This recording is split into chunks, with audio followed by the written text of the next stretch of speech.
The security camera footage showed my wife screwing another man in our bed at 2:47 p.m. on a Tuesday, while I was supposed to be installing kitchen cabinets across town. I'm Dave Mitchell, 42 years old, and I run a custom furniture business from my garage. Not glamorous, but it pays the bills and keeps food on the table for my wife Lydia and our 16-year-old daughter Maya. Or at least it did, until I watched my marriage explode in high definition on my laptop screen. "Dad, you look like you've seen a ghost," Maya said, walking into my workshop where I sat frozen, staring at the damning evidence. "Just work stuff, sweetheart. Nothing to worry about." I closed the laptop quickly, my hands shaking. "Shouldn't you be at soccer practice?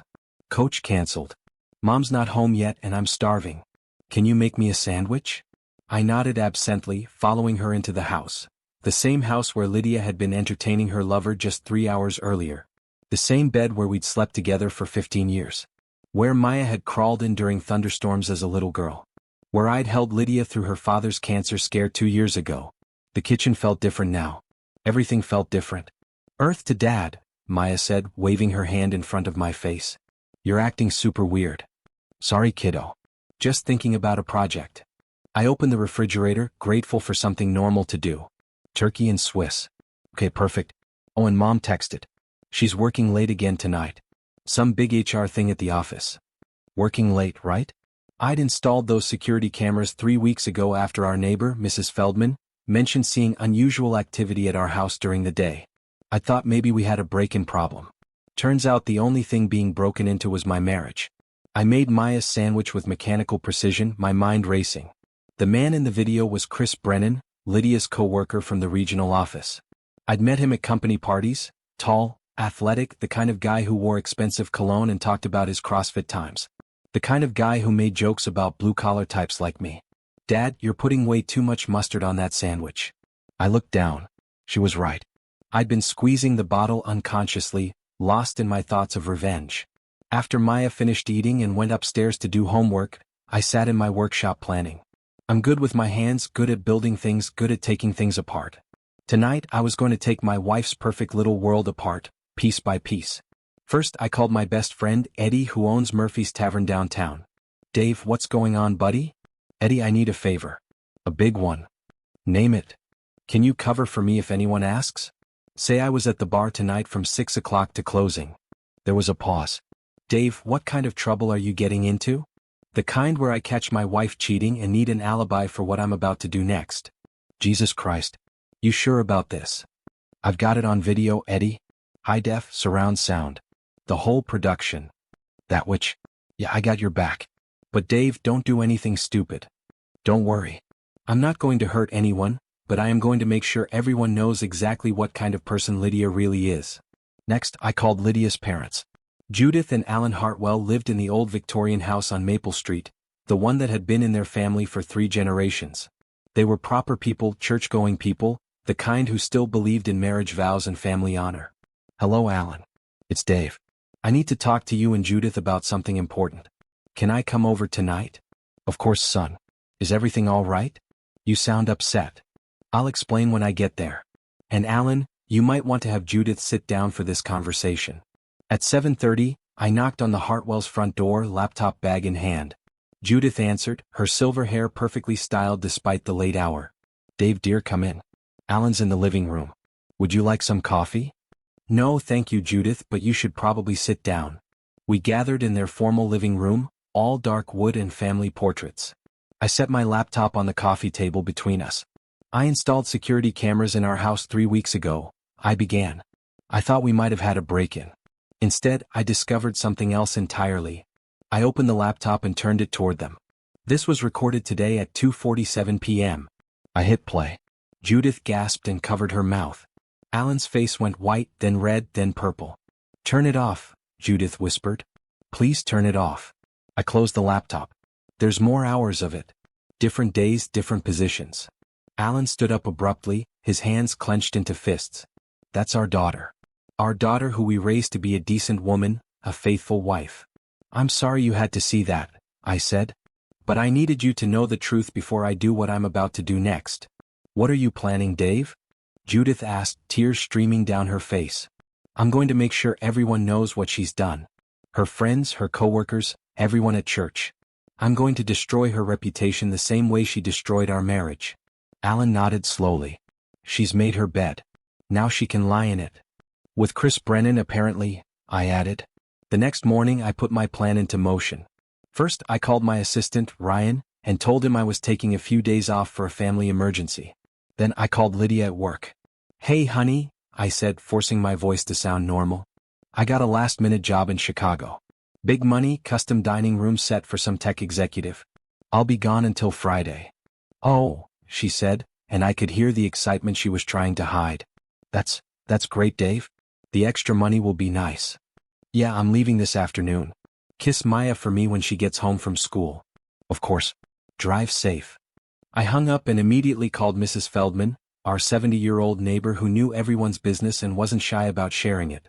Mrs. Feldman, it's Dave Mitchell from next door. Oh, hello dear. How are you? I'm fine, thank you. Listen, I'm going out of town for a few days on business and I was wondering if you could keep an eye on the house. Maybe watch for any unusual activity. Of course, dear. You know, I'm always watching out for the neighborhood. Perfect. Mrs. Feldman had better surveillance skills than the FBI. I spent the rest of the day at Eddie's bar, nursing a beer and waiting. At 4 o'clock, my phone buzzed with a text from Lydia. Chris is coming over for dinner tonight to discuss the Henderson Project. Don't wait up when you get to Chicago. The Henderson Project, right? At 6 p.m., I parked 3 blocks away from my house and walked back through the woods behind our property. I had a perfect view of our bedroom window from the old oak tree in our backyard. The same tree where Maya's tire swing hung, where we'd carved our initials 20 years ago when we were young and stupid and in love. At 7:15, Chris's silver BMW pulled into my driveway.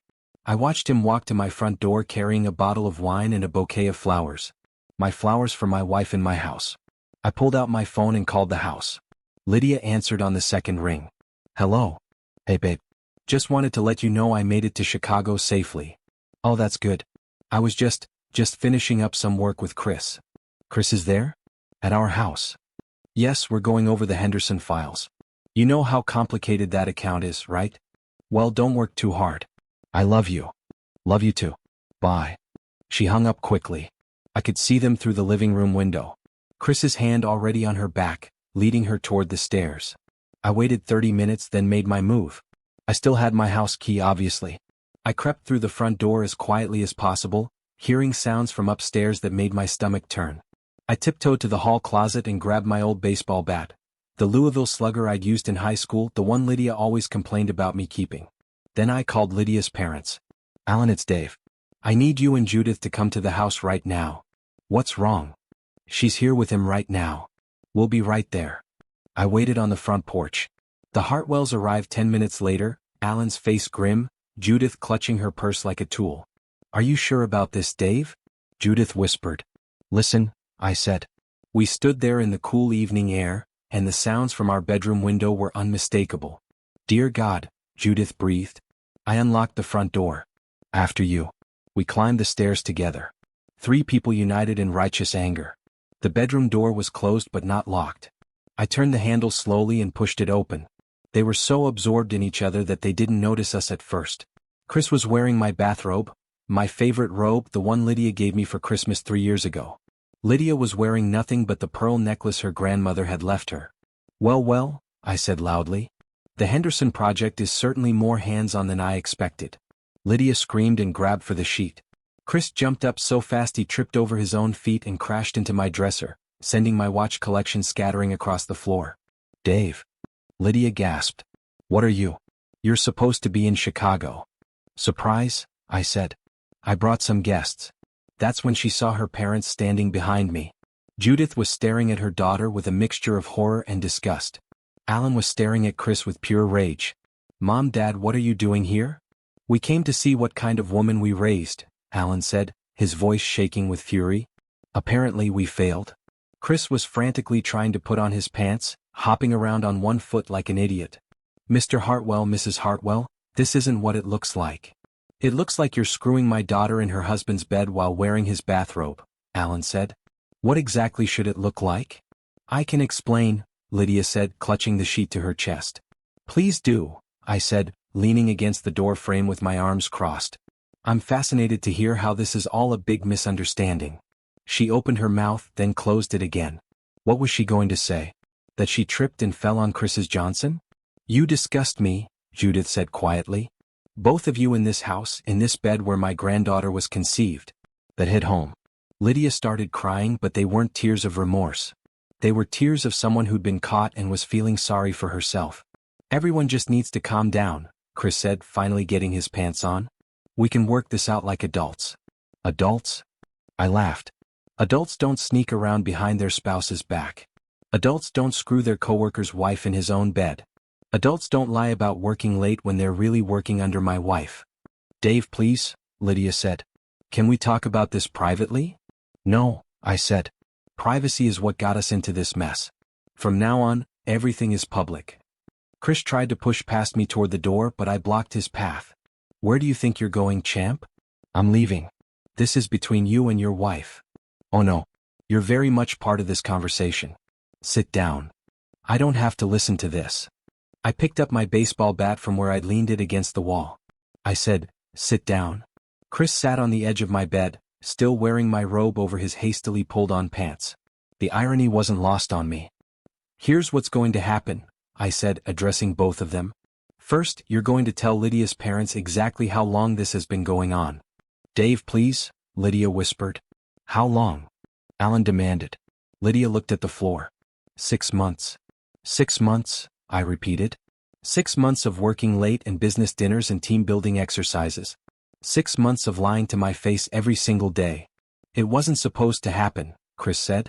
It just developed naturally. Naturally, Judith said.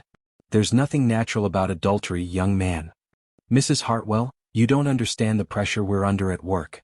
Lydia and I, we connect on a professional level that... Shut up, I said. Just shut up with your corporate buzzwords. You wanted to screw my wife, so you did. At least have the balls to admit it. Alan stepped forward. Lydia, look at me. She raised her eyes to meet her father's gaze. Your mother and I raised you better than this. We taught you about commitment, about honor, about keeping your word. What happened to those values? I don't know, she whispered. I felt trapped, like my life was just routine. Chris made me feel alive again. Alive? I repeated. Well, let's see how alive you feel when everyone at your office sees the security footage. Chris went pale. What security footage? I smiled. The cameras I installed 3 weeks ago. They've been recording everything. Every kiss, every touch, every time you've been in my house screwing my wife. High definition, perfect audio quality. You can't do that. Lydia said. That's illegal. Actually, it's not. It's my house. And I have every right to install security cameras. I also have every right to share that footage with whoever I choose. Dave, please, she said, tears streaming down her face. Now think about Maya. Think about our daughter. I'm thinking about Maya. I'm thinking about how she deserves better than a mother who lies and cheats and brings strange men into our home. I'm not a strange man, Chris protested. I've been to your barbecues, your Christmas parties. Right. You have been to our parties where you ate my food, drank my beer, and planned how to seduce my wife. That actually makes it worse, doesn't it? Judith was staring at her daughter with disgust. How could you do this to your family, to your marriage vows? You don't understand what it's like being married to him, Lydia said, gesturing at me. He's always working, always covered in sawdust, never wants to go anywhere or do anything exciting. So, you decided to do someone exciting instead, I said. Problem solved. Alan shook his head. We're leaving. Judith, come on. Wait, I said. There's more. I pulled out my phone and opened the photo gallery. Chris, you might want to see this. I showed him a picture I'd taken of his BMW in our driveway with a clear shot of his license plate. I've been documenting everything. Dates, times, how long you stay, what you bring with you. I've got 3 weeks of evidence showing a pattern of adultery. What do you want? Chris asked. I want you to understand that your life as you know it is over. Your girlfriend Jessica is going to find out. Your coworkers are going to find out. Your CrossFit buddies are going to find out. Everyone is going to know that Chris Brennan is the kind of man who seduces married women. You bastard, he said. I'm the bastard? I'm not the one who's been screwing someone else's wife for 6 months. Lydia stood up, wrapping the sheet around herself. Fine. You want a divorce? You'll get a divorce. But I'm not going to let you destroy my life over this. Your life. I laughed. Lady, you destroyed your own life the minute you brought him into our bed. The court will see this as harassment, she said. You can't just humiliate us publicly and expect to get away with it. Actually, I can. Everything I plan to do is perfectly legal. Sharing security footage from my own home, legal. Telling people the truth about what I witnessed, legal. Making sure everyone knows what kind of people you really are, completely legal. Chris stood up. I'm leaving now. Sure, I said, stepping aside. But Chris, you might want to check your car before you drive home. He pushed past me and stomped down the stairs. A minute later we heard him screaming from the driveway. What did you do? Lydia asked. Nothing illegal, I said. But you might want to look out the window. She went to the window and gasped. I had spray-painted home wrecker across Chris's windshield in bright red letters. You can't do that. I just did, and that's just the beginning. Alan put his arm around his wife. Judith, we're going home. Lydia, don't bother calling us until you've figured out how to apologize for this disgrace.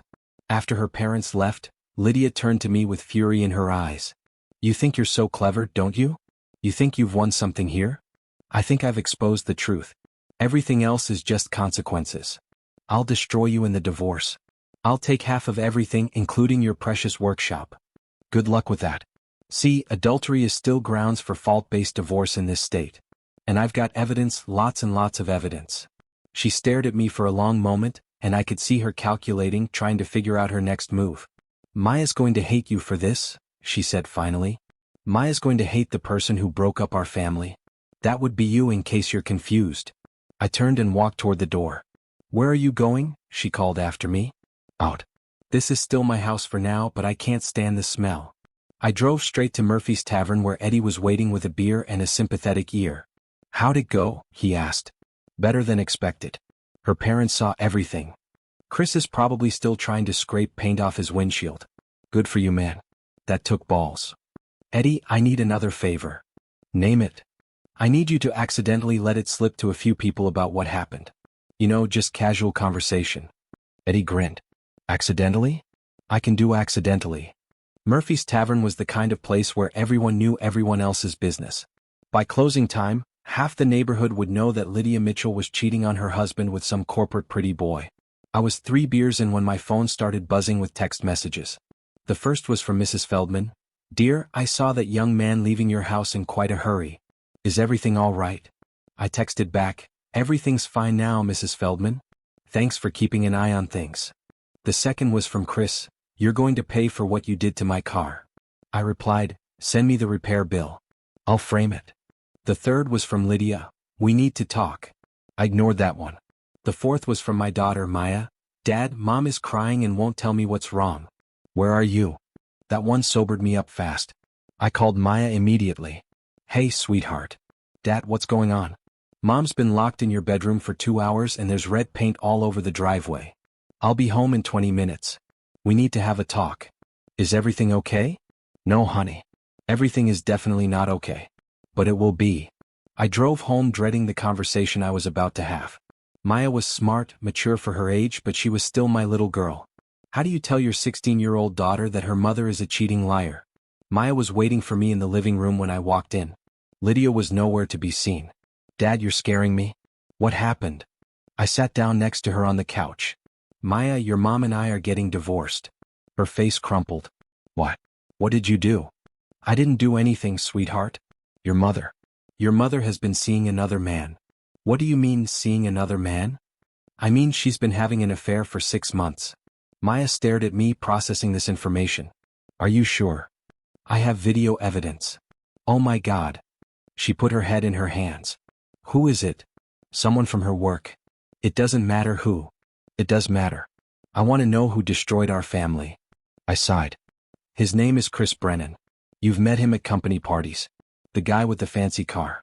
The one who always talks about his workout routine. That's him. Maya was quiet for a long time. Then she said, I hate her. Don't say that. She's still your mother. She's a liar and a cheater. How could she do this to us? I don't know, honey. People make bad choices sometimes. Bad choices, Dad? This isn't a bad choice. This is evil. Before I could respond, Lydia appeared at the top of the stairs. Maya, can we talk? No, Maya said firmly. I don't want to talk to you. Please, sweetheart, let me explain. Explain what? How you've been lying to us for 6 months. How you brought your boyfriend into our house. Lydia came down the stairs slowly. It's complicated, Maya. You don't understand adult relationships. I understand cheating, Maya shot back. I understand lying. I understand that you destroyed our family because you were bored. That's not fair.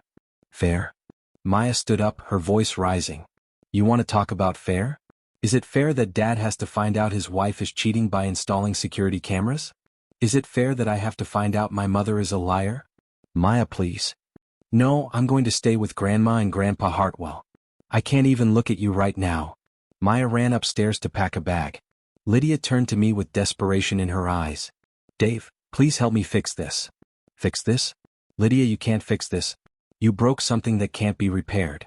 It was a mistake. A stupid, terrible mistake. A mistake is forgetting to pick up milk at the store. This was a choice. 6 months of choices. I'll end it with Chris. I'll do whatever you want. It's too late for that. Way too late. Maya came back downstairs with her overnight bag. I called Grandma. She's coming to pick me up. Maya, please don't go, Lydia begged. We can work through this as a family. We're not a family anymore, Maya said coldly. You made sure of that. 20 minutes later, Judith Hartwell arrived to collect her granddaughter. She didn't even acknowledge Lydia's presence. After they left, the house felt empty and cold. Lydia and I stood in our living room like strangers. So what now? She asked. Now you pack a bag and find somewhere else to stay. I'll file for divorce tomorrow. This is my house too. Not anymore. See, I did some research today. In a fault-based divorce due to adultery, the innocent spouse gets to keep the marital home, especially when there's video evidence of the adultery taking place in said home. Her face went white. You can't kick me out. I'm not kicking you out. I'm asking you to leave voluntarily. If you refuse, I'll have you removed. You bastard. I'm the bastard? Really? After everything you've done, I'm the bad guy here. She went upstairs to pack. While she was gone, I called my lawyer, Jim Patterson, and left a message explaining the situation. When Lydia came back down with her suitcase, I was waiting by the front door. Where will you go? I asked. Chris's apartment, I guess. Good. You two deserve each other. She paused at the door. Dave, I really am sorry. No, you're not. You're sorry you got caught. There's a difference. After she left, I poured myself a large whiskey and sat in my workshop, surrounded by the furniture I built with my own hands. Everything in my life that mattered, my marriage, my family, my future, had been destroyed by my wife's selfishness. But I wasn't done yet. Not by a long shot. The next morning, I woke up with a hangover and a plan. I called Jim Patterson first thing. Dave, I got your message. Jesus Christ, what a mess. Jim, I want to destroy them both legally. What are my options? Well, you've got grounds for a fault-based divorce, which means you'll likely get the house, majority custody of Maya, and favorable asset division. As for the boyfriend, if he's been in your house without permission, that could be trespassing. What about at work? They're coworkers. If their relationship violates company policy, that's their problem. Do you know if their company has a fraternization policy? I'll find out. My next call was to Lydia's boss, Regional Director Patricia Walsh. I'd met Patricia several times at company functions. She was a no-nonsense woman who ran a tight ship. Patricia, this is Dave Mitchell, Lydia's husband. Oh, hello, Dave. How are you? I've been better. I'm calling because I thought you should know that Lydia and Chris Brennan have been having an affair for the past 6 months. There was a long pause. That's a very serious accusation, Dave. I have video evidence, security footage from my home showing them together on multiple occasions during work hours. I see. Can you send me that evidence? I'll email it to you this afternoon. Dave, I have to ask. Are you sure you want to go down this road? Once I receive that evidence, I'll have to take action. Patricia, they've been using company time and resources to conduct their affair. Chris has been at my house during work hours. They've been lying to their colleagues about their relationship. Yes, I'm sure I want you to see the evidence. I understand. Send me what you have. After I hung up, I spent 2 hours editing the security footage into a comprehensive presentation. I included timestamps showing Chris's car in my driveway during work hours, audio of him and Lydia discussing work matters while in bed together, and clear shots of both their faces so there could be no doubt about their identities. I sent the file to Patricia with a detailed timeline and a list of dates when the affair had taken place during business hours. Then I called Mrs. Feldman. Mrs. Feldman, it's Dave Mitchell. Oh, hello, dear. How are you holding up? I'm managing. Mrs. Feldman, I wanted to thank you for keeping an eye on the house. Your vigilance helped me discover that my wife was having an affair. Oh my goodness. I knew something was going on. That silver car was there so often during the day. Yes. Well, I just wanted you to know in case anyone asks. Lydia and I are getting divorced. Of course, dear. Is there anything I can do to help? Actually, if anyone asks about what you saw, please feel free to tell them the truth. Mrs. Feldman was better than a newspaper for spreading information. By evening, everyone in the neighborhood would know about Lydia's affair. My phone rang around noon. It was Chris. You son of a bitch, he said without preamble. Good morning to you too, Chris. Patricia Walsh just called me into her office. She's seen your little video presentation. How'd that go? We're both suspended pending investigation. If they find evidence of misconduct, we could be fired. Gee, that's terrible. Maybe you should have thought about that before you decided to screw married women during work hours. You're destroying our careers over a personal matter. Personal matter? Chris, you made it a professional matter when you started using company time to conduct your affair. You made it my business when you started doing it in my house. Lydia's devastated. Good. She should be devastated. She should be ashamed and humiliated and sorry for what she's done. We never meant for this to happen. Bullshit. You meant for every bit of it to happen. You just didn't mean to get caught. He hung up on me. An hour later, Lydia called. Dave, please. You have to call Patricia Walsh and tell her you made a mistake. I didn't make a mistake. You did. They're going to fire us both. Is that what you want? For me to lose my job? Lydia, I don't care what happens to your job. I don't care what happens to Chris's job. I care about the fact that you destroyed our marriage and humiliated our daughter. I'll do anything. I'll go to counseling. I'll cut off all contact with Chris. Oh. It's too late. It's not too late. We can fix this. No, we can't. And even if we could, I wouldn't want to. You showed me who you really are, Lydia. You're not the woman I married. You're not the woman I want to spend the rest of my life with. She was crying now. Please, Dave. I love you. No, you don't.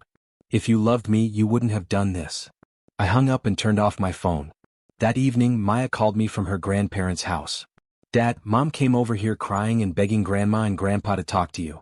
What did they say? Grandpa told her she made her bed and now she has to lie in it. Grandma wouldn't even let her in the house. How are you doing, sweetheart? I'm angry. I'm sad. But I'm proud of you for standing up for yourself. Thanks, kiddo. That means a lot. Dad, are you going to be okay? Yeah, Maya. I'm going to be fine. We both are. 2 days later, Jim Patterson called with an update. Dave, I've got good news and bad news.